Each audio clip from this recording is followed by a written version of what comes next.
Halo, selamat pagi. Ayo kita jalan kaki lagi. Kali ini kita mencoba rute kampung. Dan gini ada perkampungan. Kalau sebelumnya kita mencoba rute tambang, rute kereta. Kalau kamu selama ini mengikuti jalan kakiku, kamu pasti sudah familiar dengan rute-rute itu ya. Nah, kali ini kita akan jalan pagi lagi sambil ngobrol-ngobrol ngalor ngidul. Kalau kemarin kita membahas tentang apa? Kebahagiaan atau telat menikah gitu ya.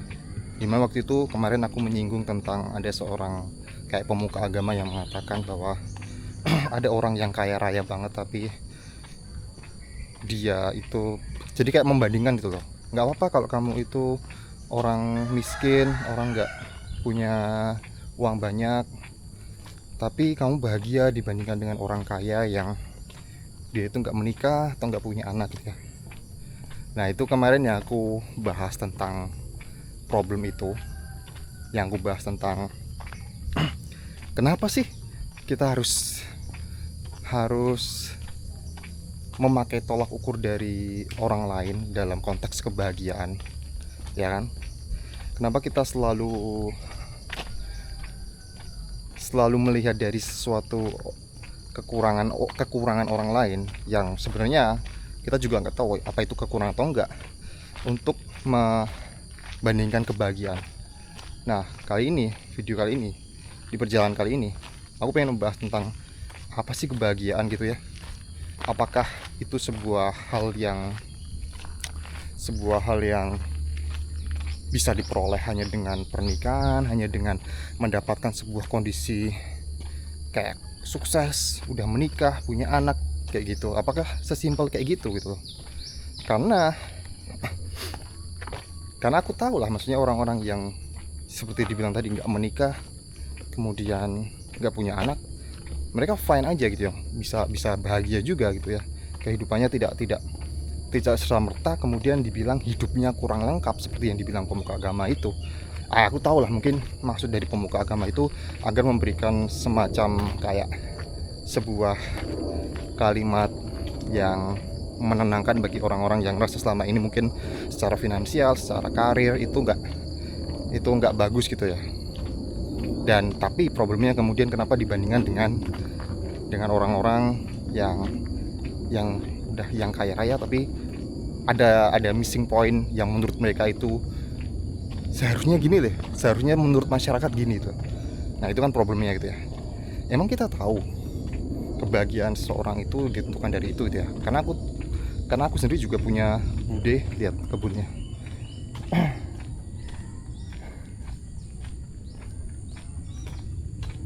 Karena aku sendiri juga punya bude yang tidak menikah. Ini dari internal keluargaku sendiri ya.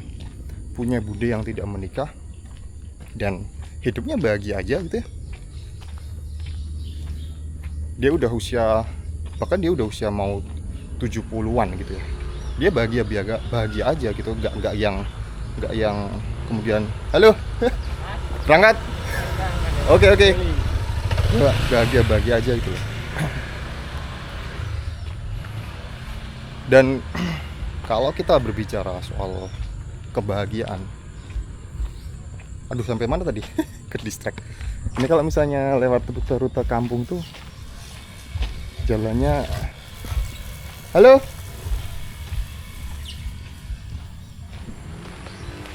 jalannya sempit dan akan penuh interaksi dengan warga. Tapi itu yang menarik ya. Kita santai aja. Oh, aku lupa, kita belum melakukan ritual Caminante. Sorry, karena situasinya berbeda. Nanti kita ini lagi ya. Ritual Caminante terlebih dahulu. Ntar kamu lihat ini dulu ya. Oke, ritual Caminante adalah melihat jam. Sekarang jadi jam 7.21, 5 Februari 2026, hari Kamis. Selamat hari Kamis. Ayo kita jalan pagi sambil berbicara soal kebahagiaan.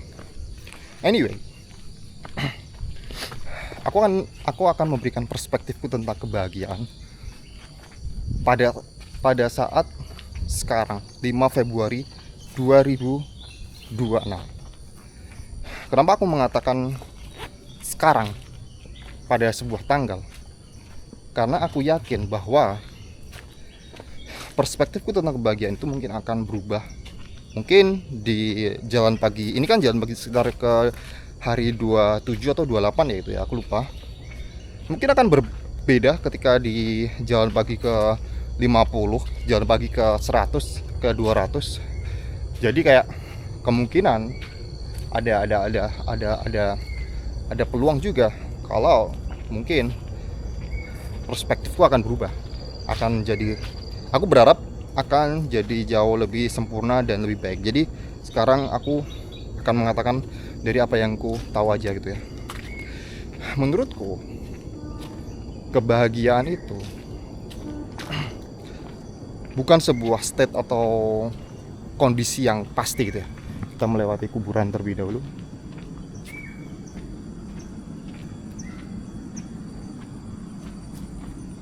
Nah, melewati kuburan dan di sampingnya ada sungai.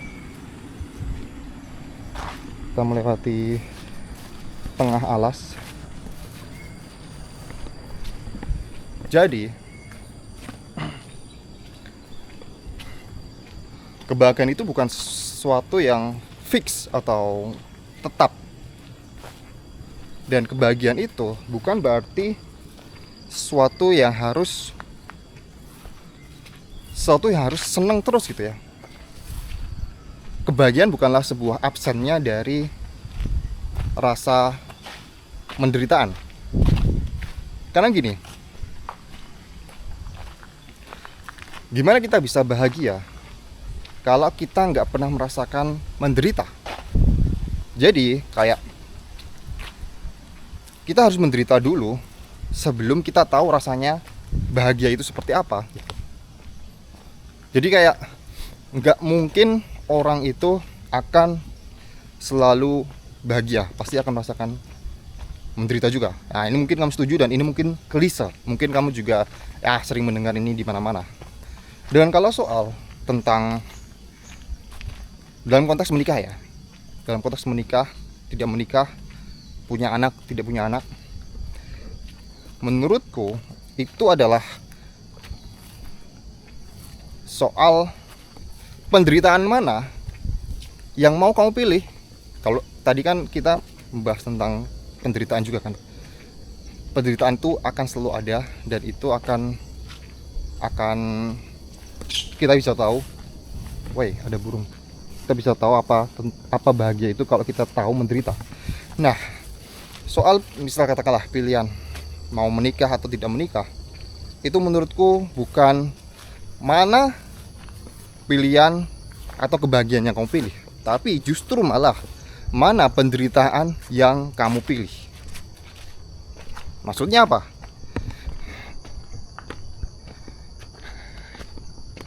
Maksudnya adalah, katakanlah gini lah, kalau kamu menikah, kamu tahu kamu akan bahagia, kamu akan punya anak, kamu punya keluarga, kamu pulang ke rumah sudah ada yang menyambut. Oke? Itu motivasi semua orang seperti itu. Semua orang pengen menikah karena gitu.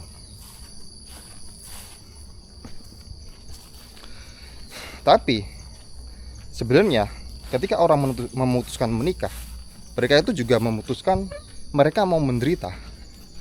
Mereka mau menderita harus ngurusin ibaratnya anak orang lain, maksudnya istrinya atau suaminya gitu ya. Kemudian mereka harus menderita bahwa penghasilannya akan sepenuhnya diberikan pada orang lain. Mereka akan menderita harus mengurus anak gitu. Mereka harus menderita bahwa mungkin sebelum dia menikah dia punya passion untuk traveling, kemudian itu harus ditahan demi keluarga. Dan menderita bahwa pernikahan itu bukan soal dirinya doang, harus bagaimana kita menurunkan ego kita terhadap pasangan. Nah kan macam-macam kan. Nah itu adalah penderitaan, bentuk penderitaan yang harus dipilih, harus dijalani dalam konteks pernikahan. Nah sebaliknya, kalau tidak menikah, itu juga bukan berarti kemudian happy-happy aja. Bukan berarti kemudian bebas? Enggak juga. Bagaimana kamu besok ketika tua tidak punya keluarga, siapa yang akan merawat kamu? Apakah kamu udah mempersiapkan untuk panti jompo? Ketika teman-teman kamu dirawat oleh keluarga, kamu dirawat di panti jompo oleh orang lain.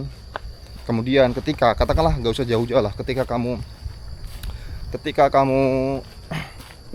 tidak menikah, memutuskan tidak menikah, apakah kamu bisa menjawab pertanyaan orang-orang bahwa lo udah usia gini kok belum menikah?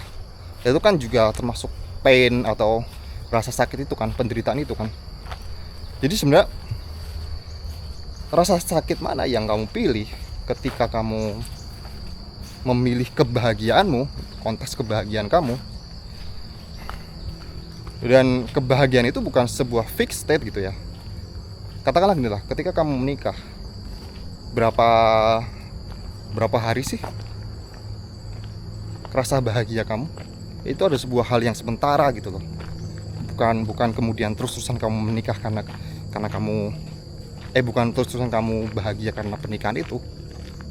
Mungkin ketika di awal-awal 1 minggu itu kamu happy banget, akhirnya kamu menikahi orang yang jadi selama ini menemani kamu. Tapi itu bersifat sementara. Kemudian akan muncul penderitaan-penderitaan lain dalam rumah tangga. Itu itu pasti loh, itu pasti gitu loh. Jadi sebenarnya apa sih kebahagiaan itu? Menurutku kebahagiaan itu adalah ketika kita bisa menyelesaikan penderitaan-penderitaan itu, ketika kita bisa menyelesaikan problem-problem itu baru kita bahagia gitu. Kita baru merasakan apa itu. Itu pun juga tidak yang sifatnya fix gitu ya, selalu temporari. Wah, jalan-jalan kampung bambu.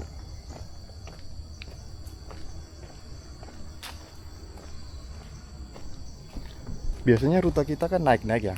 Terus sekarang rute perkampungan, pedesaan, lebih santai. Aku nggak ngos-ngosan.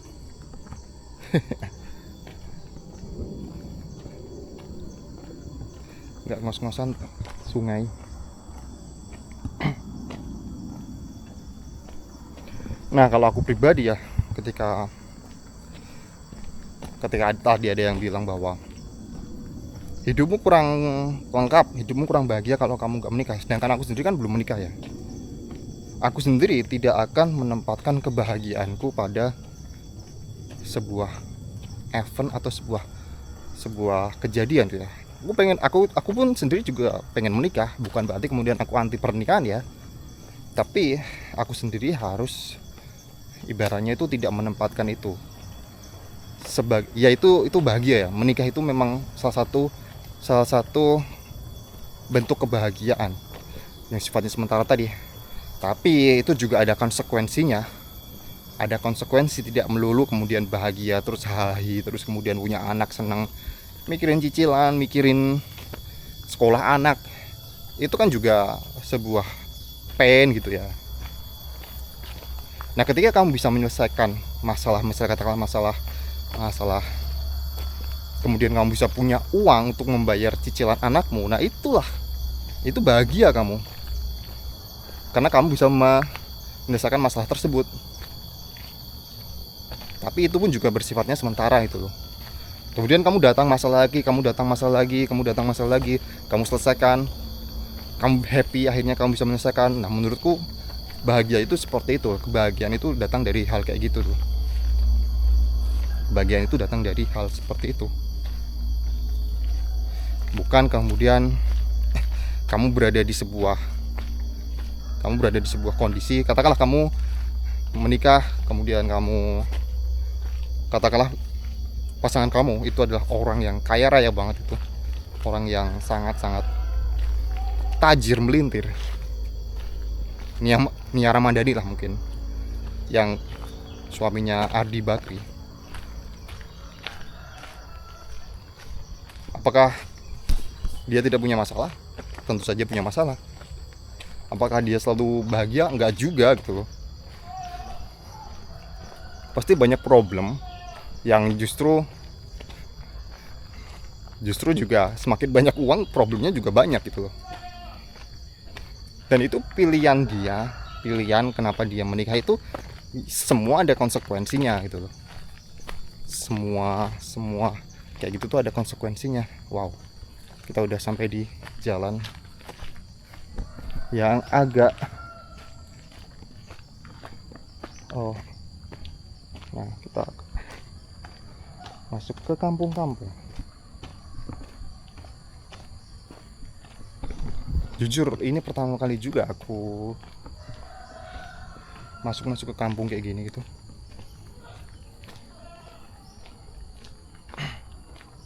Ya kan?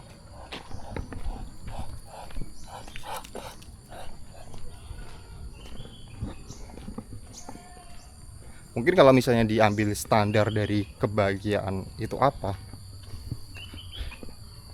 Karena kita makhluk sosial ya. Mungkin dimulai dari, kalau misalnya diambil standar baku gitu ya, maksudnya meskipun ini bukan baku-baku juga ya, kenapa kita bisa bahagia terlepas dari punya harta atau enggak? Karena kita makhluk sosial. Hubungan diri kita dengan orang lain, atau istilahnya good relationship, entah itu sama partner, pasangan, atau sama tetangga, itu juga menentukan kebahagiaan. Karena gini, kalau kita berbicara soal kebutuhan basic manusia gitu ya, selain makanan, selain minuman, kebutuhan sosial itu juga penting. Dan bagaimana kita bisa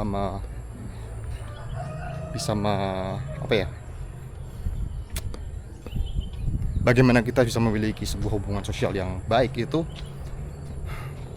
menentukan level kebahagiaan kita. Gini, karena ingat gini, kita ini adalah makhluk biologis.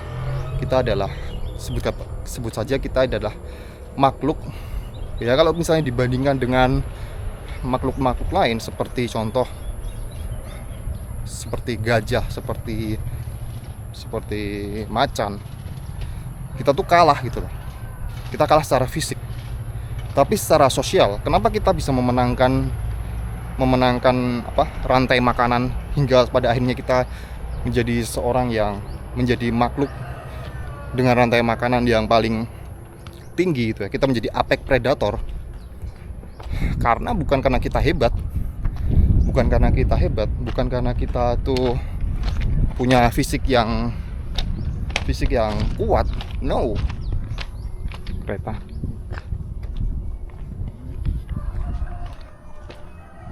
Bukan karena kita punya fisik yang kuat,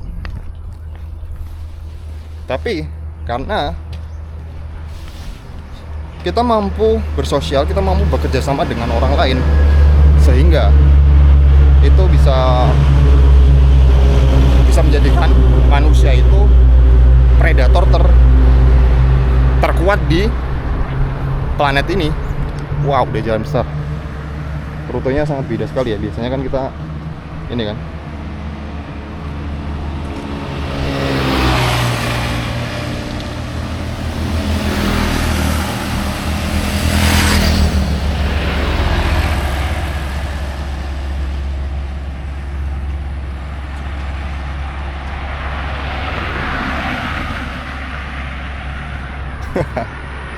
Aku memperlihatkan dirimu dulu.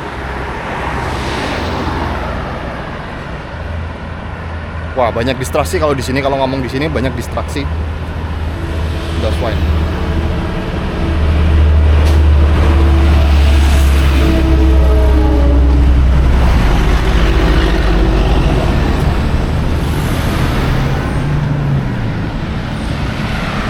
Oke, yang pertama tadi ya, semoga kedengaran ya apa yang aku ucapkan ya, karena pasti berisik gitu.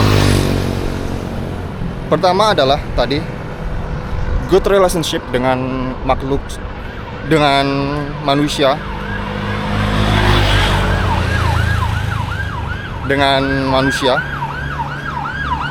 Yang kedua adalah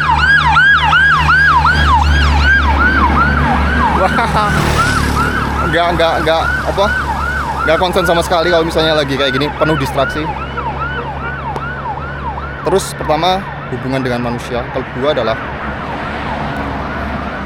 tubuh fit, mentally, physically, itu penting banget. Itu bisa menunjang kebahagiaanmu. Physically, mentally, ibaratnya gini lah, seperti yang aku ceritakan tadi ya. Orang bisa punya keluarga, orang bisa punya harta, orang bisa punya keluarga yang lengkap, orang bisa punya kekayaan. Tapi misal dibandingkan dengan katakanlah diriku yang sekarang ya. Misal katakanlah aku nggak punya keluarga, aku adalah orang yang miskin, atau bukan, aku bukan orang miskin, aku belum sekaya itu, katakanlah seperti itu. Aku berhati-hati dengan ucapan ya, aku nggak mau nyebut miskin. Aku nggak mau nyebut miskin. Tapi coba bandingkan kalau misalnya orang kaya tadi yang bersama keluarga, itu sekarang dia ada di rumah sakit. Dia sekarang ada di rumah sakit. Meskipun dia itu berada di rumah sakit yang VVIP, karena dia kaya raya, karena dia kaya raya dan ditemani sama keluarganya. Tapi coba bandingkan kebahagiaannya dengan kebahagiaanku sekarang, dimana aku bisa jalan kaki, aku bisa menyapa orang-orang, aku bisa kena sinar matahari, aku bisa menghirup udara segar. Gak segar-segar banget sih, karena udah banyak polusi.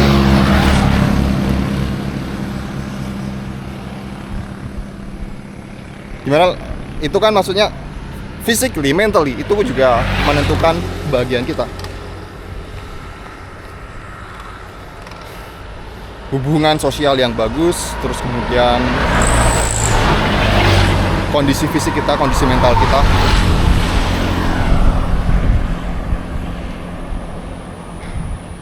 Wah, kalau rutenya nggak nanjak, cepet banget ya. Kita udah jalan kayaknya udah panjang banget.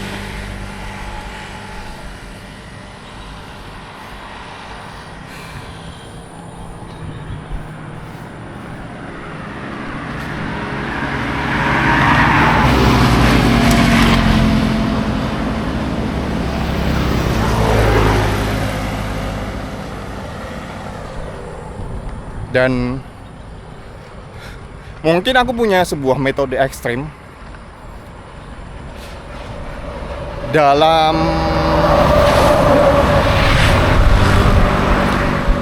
membuat kita tuh selalu merasakan akan selalu bahagia aja. Dalam konteks kita tidak akan mencemaskan hal-hal yang ibaratnya duniawi gitu. Metode ekstrim itu apa? Jadi metode ekstrim itu adalah dengan selalu mengingat kematian, dengan selalu lewat kuburan,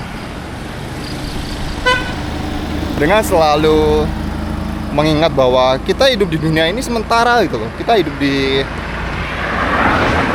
dunia sekarang ini itu tidak permanen. Dan ketika kita mengingat bahwa itu ada suatu hal yang pasti, kematian itu ada suatu hal yang pasti, semua hal jadi nggak relevan lagi. Maksud dalam hal relevan itu apa ya? Sebuah state, katakanlah kamu punya problem, kamu punya masalah, kamu jadi tahu bahwa itu bukan suatu hal yang pasti. Ketika kamu menderita, ketika kamu lagi sedih, kamu jadi sadar bahwa ini tuh cuma temporary gitu loh. Atau sebaliknya, ketika kamu bahagia, kamu juga sadar bahwa ini hanya bersifat sementara. Karena kamu tahu satu-satunya hal yang pasti yaitu cuma kematian. Ketika kamu tahu mati, semua hal itu jadi nggak ada yang pasti gitu ya. Kekayaan bisa diambil kapanpun, kesehatan bisa diambil apapun. Katakanlah aku kemudian aku sekarang sehat, nggak tahu besok aku sehat atau enggak gitu ya. Jadi kalau kamu mengingat kematian hal tersebut, kamu tuh bersikap tuh jadi lebih aware gitu lah, bahwa suatu state itu nggak ada yang permanen. Ketika kamu bahagia, kamu sadar bahwa oh ini cuman sementara. Aku nggak boleh terlalu over apa ya, merayakan itu terlalu over gitu ya, over celebrate. Ketika kamu sedang sedih, ketika kamu sedang banyak masalah, kamu sadar bahwa itu bukan sebuah state di mana itu akan selalu kayak gitu loh.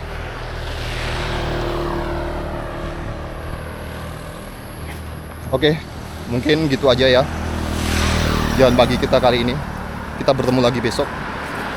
Thank you dan sampai jumpa.